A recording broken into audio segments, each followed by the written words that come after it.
Assalamualaikum warahmatullahi wabarakatuh. Hari ini saya akan melanjutkan perkuliahan sebelumnya ya, melanjutkan bahasan tentang kecepatan dan percepatan dalam gerak harmonik sederhana. Namun mari kita ulas dulu ya di pertemuan sebelumnya ya, pembahasannya sudah sampai dengan simpangan gerak harmonik sederhana yang direpresentasikan dengan persamaan X sama dengan A sin omega T ditambah psi ya. Dari persamaan ini kita bisa lihat ya terjadi fenomena osilasi. Kenapa? Karena apabila sin omega T ditambah psi seperti ini ya, tentu saja dia akan memiliki nilai yang berkisar di antara plus minus 1 ya. Jadi maksimumnya 1 ya, bisa plus bisa minus. Nah, ini mengindikasikan dia mengalami osilasi ya. Fenomena osilasi ya sebelumnya juga sudah saya ilustrasikan menggunakan grafik trigonometri ya, dengan mengasumsikan bahwa pergerakan psi ya dimulai dari psi sama dengan 0 di posisi sini, dan lalu dia bergerak misalnya psi-nya itu sama dengan 1/4 ya, 1/4 pi ya. Nah, ini kalau kita plotting ya ke dalam bentuk kurva, apabila ini kita plot begitu ya, kurva seperti ini, dan dia bergerak sampai di sini misalnya adalah 2/4 pi ya psi-nya ya, maka dia akan misalnya bernilai positif 1 ya, positif 1, dan dia tadi ada di sini begini ya, dan dia ketika posisinya ada di nilai 4/4 pi atau pi itu sendiri, dia akan kembali ke 0 ya. Ini bergerak dengan lintasan lingkaran ya. Dan pada saat dia di sini 6/4 pi ya, 6/4 pi berarti dia posisi ada di bawah, dan ketika dia kembali ke posisi 0 yang artinya dia sudah mengalami perputaran, satu putaran penuh ya.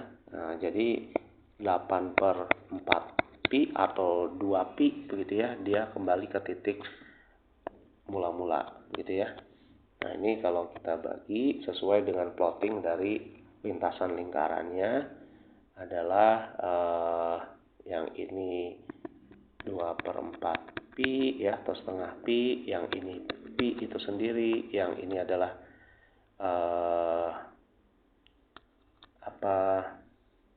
3/2 pi ya, yang ini adalah 2 pi ya, kurang lebih seperti ini ya. Ini mengindikasikan ya bahwa kurva yang dibentuk ini merupakan representasi dari persamaan simpangan gerak harmonik sederhana. Itu yang saya maksud. Nah, selanjutnya ya, dimulai dari sebentar.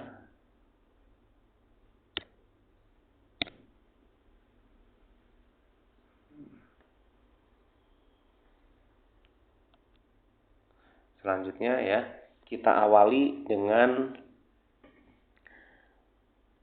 persamaan simpangan gerak harmonik sederhana, yaitu X sama dengan A sin omega T tambah psi lagi ya. Nah, di pertemuan sebelumnya juga kalian sudah saya jelaskan bahwa untuk mencari kecepatan ya, nah, berdasarkan definisi seberapa cepat benda itu berubah terhadap waktu, seberapa cepat benda tersebut posisinya berubah terhadap waktu, maka V itu bisa dinyatakan dengan bentuk dx per dt ya, dx per dt. Dan di pertemuan sebelumnya saya juga sudah menyampaikan bahwa dx per dt ini simbolnya adalah x dot. Nah, sehingga apabila kita mengacu dari persamaan simpangan gerak harmonik sederhana A sin omega T psi seperti ini tentu saja kita bisa turunkan langsung sin menjadi cos gitu ya.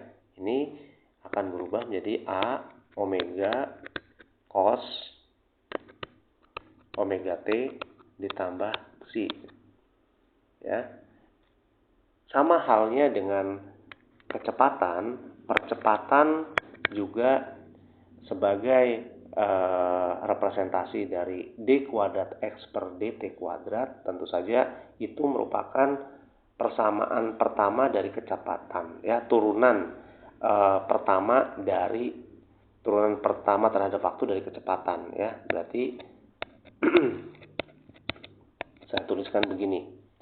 Nah, ini kalau kita modifikasi lagi secara matematis, nilai V-nya adalah dx per dt. Sehingga kita bisa tuliskan dx per dt, ya. Seperti ini, ya. Nah, ini tidak lain kita bisa tuliskan dalam bentuk d kuadrat x per dt kuadrat yang memiliki simbol x dot 2, ya. Dotnya 2 kali seperti ini. Nah, artinya apabila kita tinjaunya turunan pertama dari kecepatan, maka kita tinggal turunkan persamaan ini saja, ya. Dengan menurunkan persamaan ini, maka kita akan peroleh, ya, A sama dengan min A omega kuadrat sin omega T ditambah psi. Seperti itu, ya. Nah, ini adalah persamaan percepatan begitu. Nah, selanjutnya, ya, kita sekarang bandingkan, ya, persamaan simpangan, terus persamaan kecepatan dan persamaan percepatan. Kita lihat yang simpangan A sin omega T ditambah psi, yang kecepatan A omega cos omega T ditambah psi. Sementara yang percepatan min A omega kuadrat sin omega T tambah psi. Ini ada representasi dari kurva trigonometri. Ya, dari sin menjadi cos dan menjadi sin.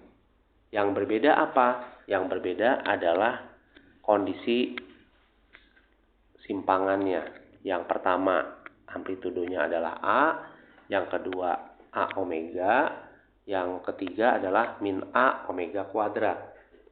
Sehingga, ya, apabila kita representasikan dalam suatu kurva, ya, nah, misalnya saya buat ketiga kurva, ya.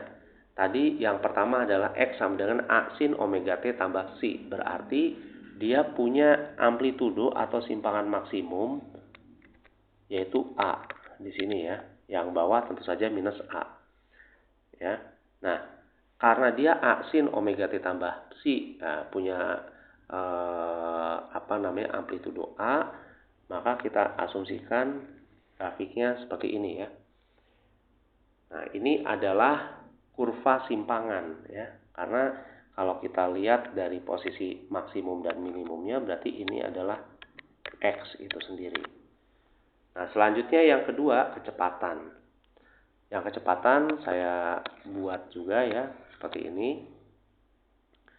Ini adalah kecepatan, ya, atau X dot 1 begini, ya. Nah, simpangannya adalah A omega, ya, A omega. A omega dia tadi persamaan fungsinya apa? A omega cos omega T ditambah psi, ya kan? Karena cos, maka dia memiliki perbedaan fase sebesar pi per 2, ya, pi per 2. Nah, maka kalau ini kita plotting demikian, kita akan memiliki bentuk kurang lebih seperti ini, ya. Oke. Nah, ini adalah untuk kecepatan, ya. Yang ini kecepatan, Yang ini simpangan. Lalu percepatan bagaimana? Nah, yang percepatan dia kembali ke sin lagi, berarti fasenya mengalami perbedaan sebesar pi ya, sebesar pi. Nah, karena perbedaan fasenya sebesar pi ya, ini adalah percepatan ya. Percepatan, dan ini adalah simpangan maksimum dari percepatan.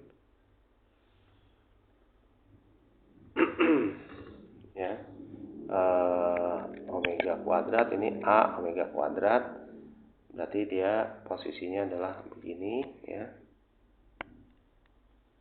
Ya, jadi kebalikan dari simpangan gitu ya. Nah, kalau kalian perhatikan di sini antara persamaan X sama dengan A sin omega T ditambah Si, A omega cos omega T tambah Si ya, dan min A omega kuadrat sin omega T tambah Si ya. Ini semuanya dia mengalami penjalaran ke arah kanan dengan kecepatan angular omega ya. Ini fungsi waktu omega T gitu. Oke. Nah, selanjutnya ya, kita bisa perhatikan juga ya, apabila nilai katakanlah yang ini ya, yang X plus A ya, X sama dengan ada di plus A, yang bagian sini adalah X ada di min A. Ini menunjukkan ada perbedaan fase ya, fase yang berbeda ya, ini disebut antifase ya, sehingga kita bisa lihat ya perbedaan fase totalnya dalam kondisi X sama dengan plus A dan X sama dengan min A ya di sini. Nah, ini X sama dengan X sama dengan plus A dan min A ya, dan X sama dengan min A di sini. Nah, ini memiliki perbedaan fase sebesar n pi radian ya, n pi. Jadi n-nya itu adalah bilangan bulat ganjil ya, bilangan bulat yang bernilai ganjil ya. Sementara agar dia memiliki fase yang sama tuh berarti dia misalnya ada di sini lagi ya. Berarti kan agar dia ada di fase yang sama, maka nilainya itu adalah 2 kalinya ya. Ya, 2 kalinya. Nah, ini berarti beda fasenya harus 2 n pi rad ya. Artinya di sini n-nya harus bilangan genap gitu.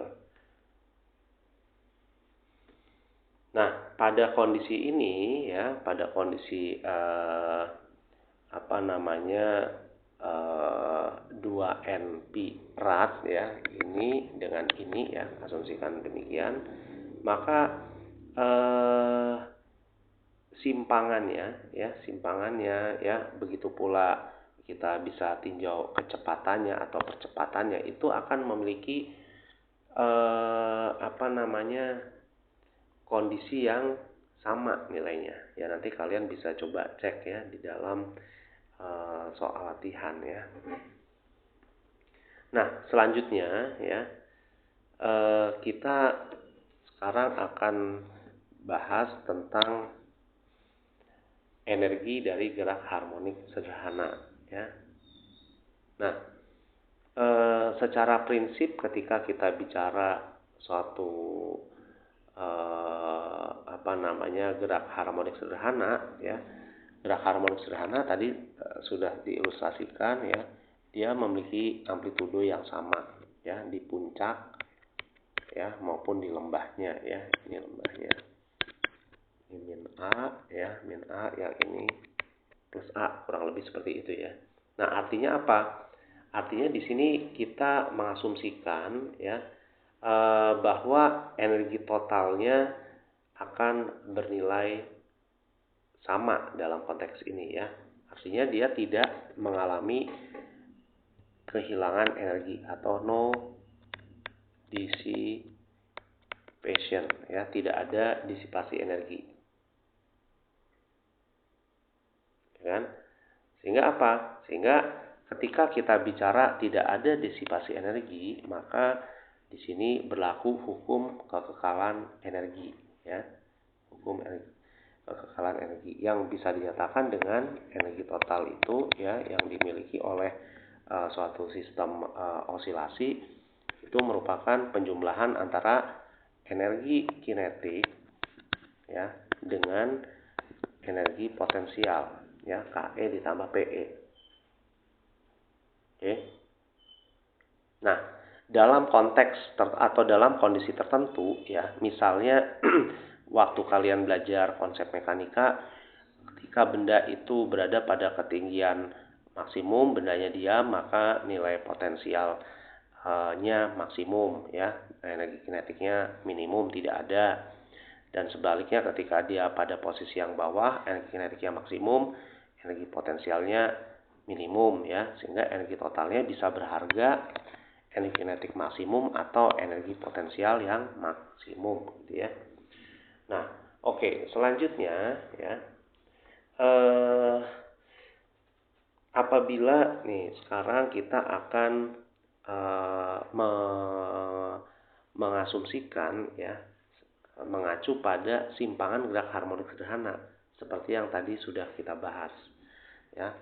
X sama dengan A sin omega T ditambah C seperti ini ya. Oke. Ketika kondisi seperti ini ya, maka kita sekarang misalkan ya, pemisalannya adalah dengan mengambil asumsi apabila kita punya suatu sistem, pegas ya. Apabila kita punya sistem pegas, ini pada kondisi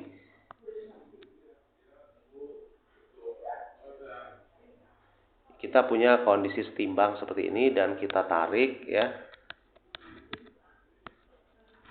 seperti ini ya, dan ini kita lepas, maka dia akan mengalami osilasi. Oke.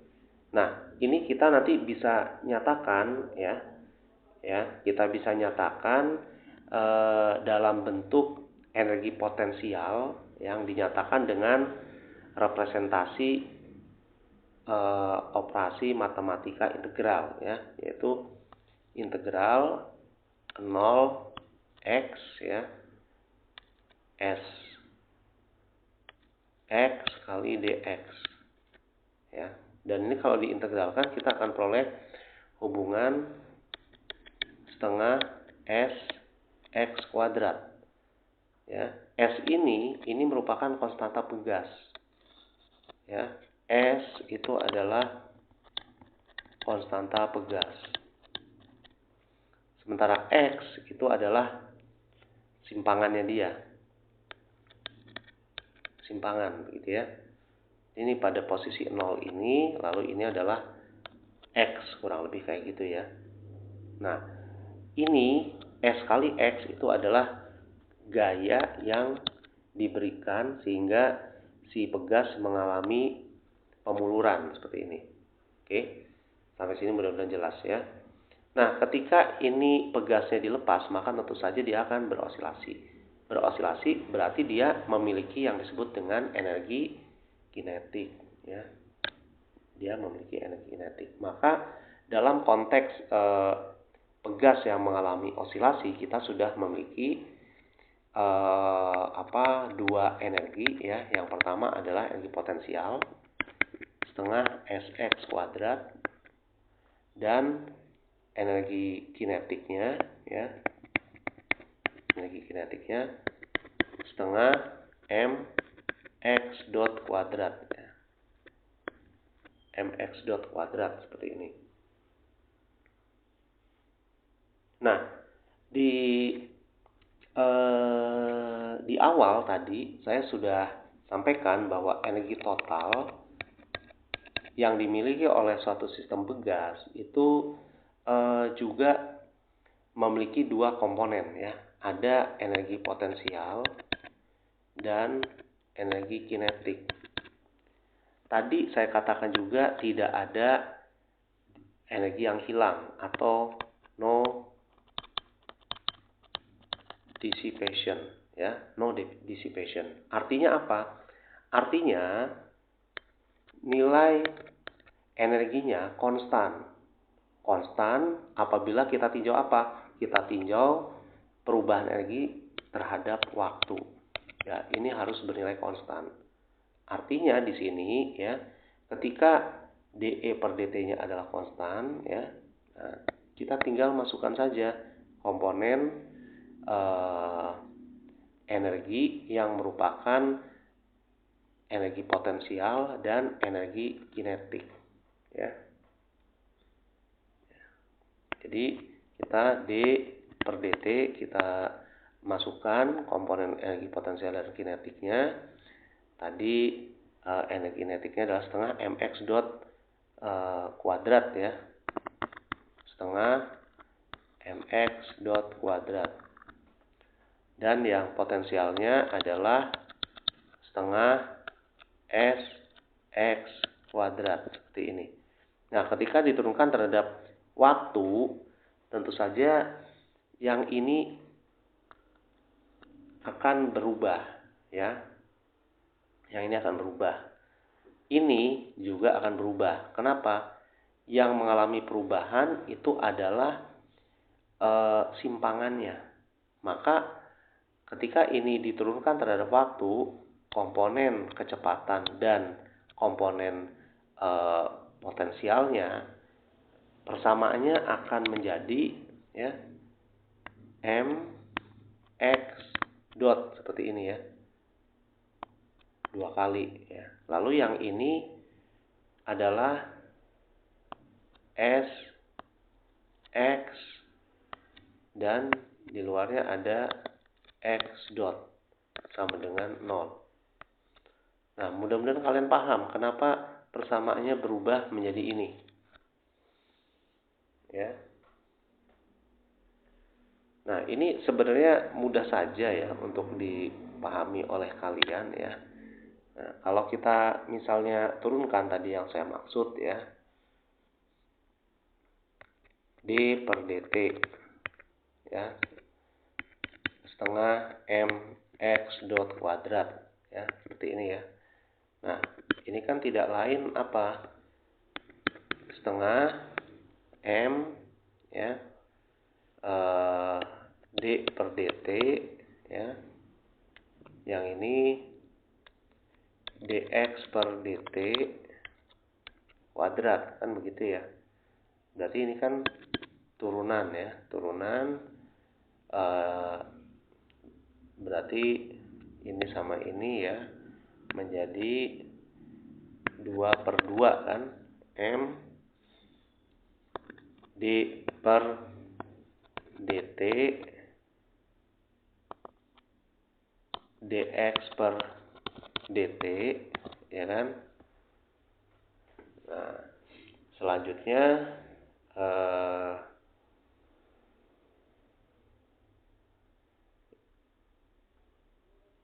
ya ini selanjutnya sebentar. Selanjutnya ini ke sini ya. Oke. Dan ini menjadi ada komponen sebentar, ada komponen dx per dt-nya ya, dx per dt-nya seperti ini ya, sehingga ini akan menjadi mx dot ya, x dot 1 ya. Oke. Ya, mungkin kalian ada yang rada lupa ya. Jadi saya beri pengingat buat kalian ya. Apabila ini ada bentuk turunan seperti ini, U V ya, maka bentuk turunannya adalah U aksen V ditambah V aksen U. Oke.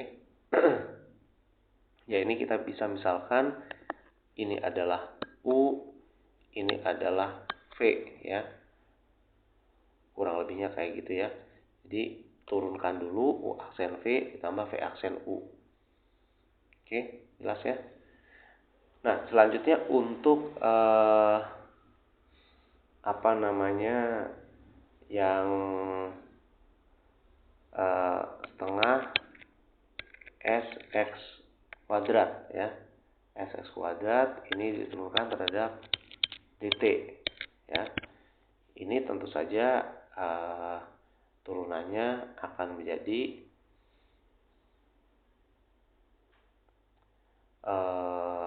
S ya X dot 1 dan X itu sendiri ya.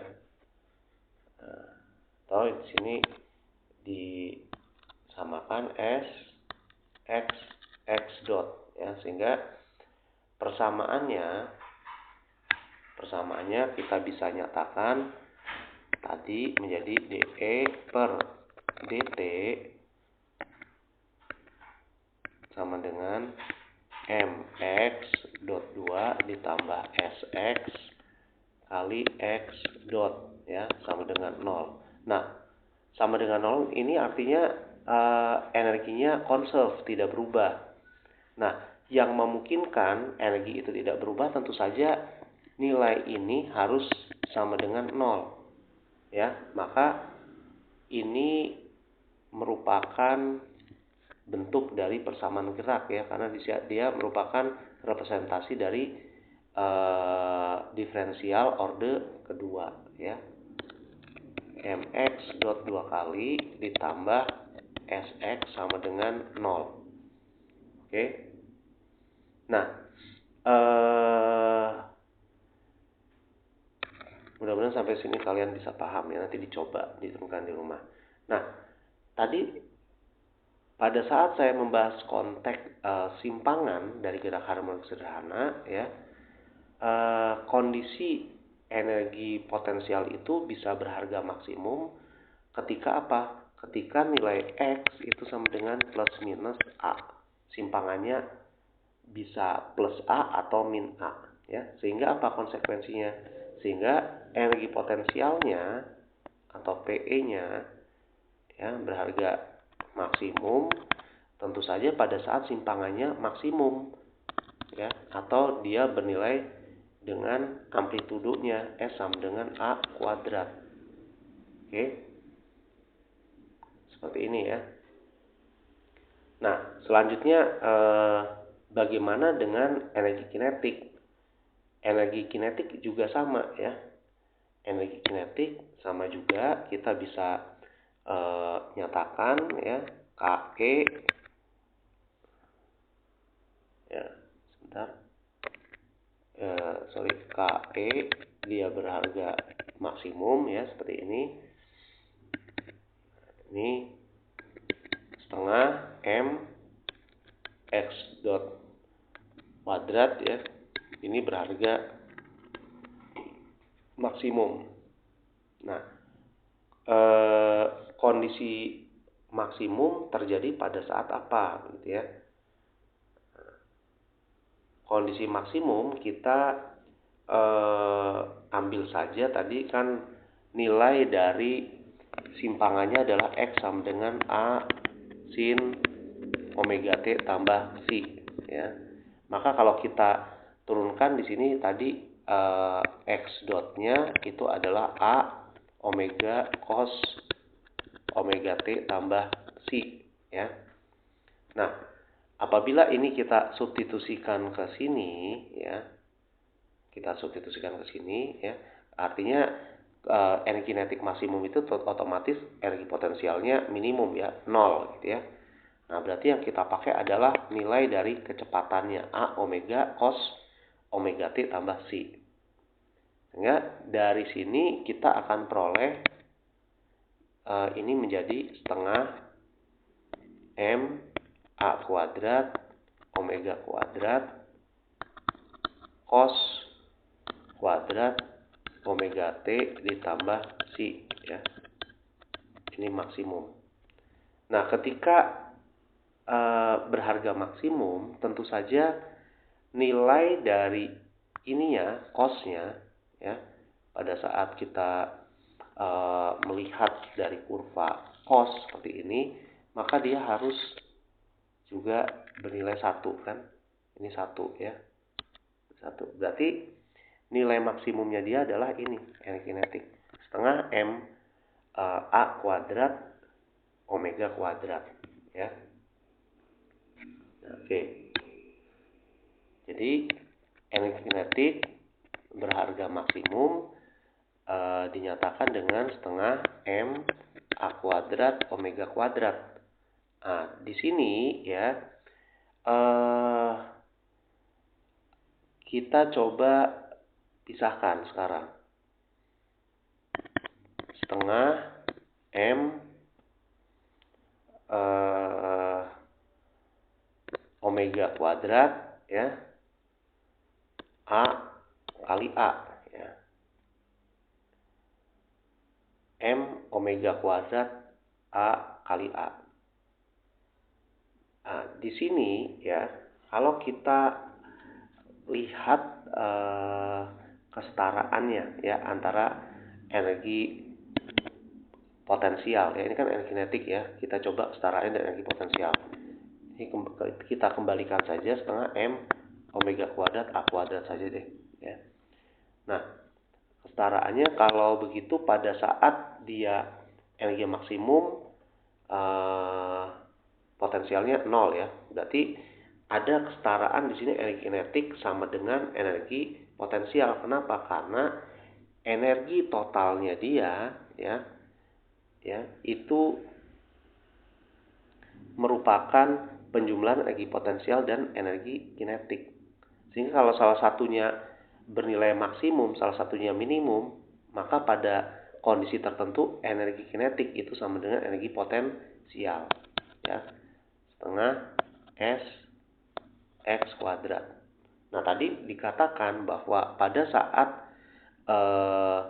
nilai X-nya sama dengan A ya, pada saat nilai X-nya sama dengan A ini berada pada kondisi maksimum energinya ya. Maka kita bisa coret, ini coret, kita dapatkan bahwa hubungan S itu adalah sama dengan M omega kuadrat. Oke, sampai sini jelas ya. Oke.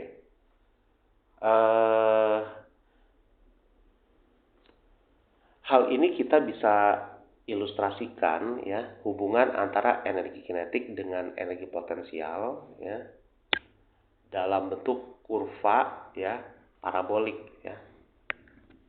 Seperti ini. Ya, misalnya ini energi ya. Tadi kondisi maksimum minimumnya adalah min A dan plus A begitu ya. Ini bentuknya simetrik seperti ini. Berarti energi totalnya dia ya kita bisa representasikan ada di sini ya, ada di sini. Ini E sama dengan KE ditambah PE.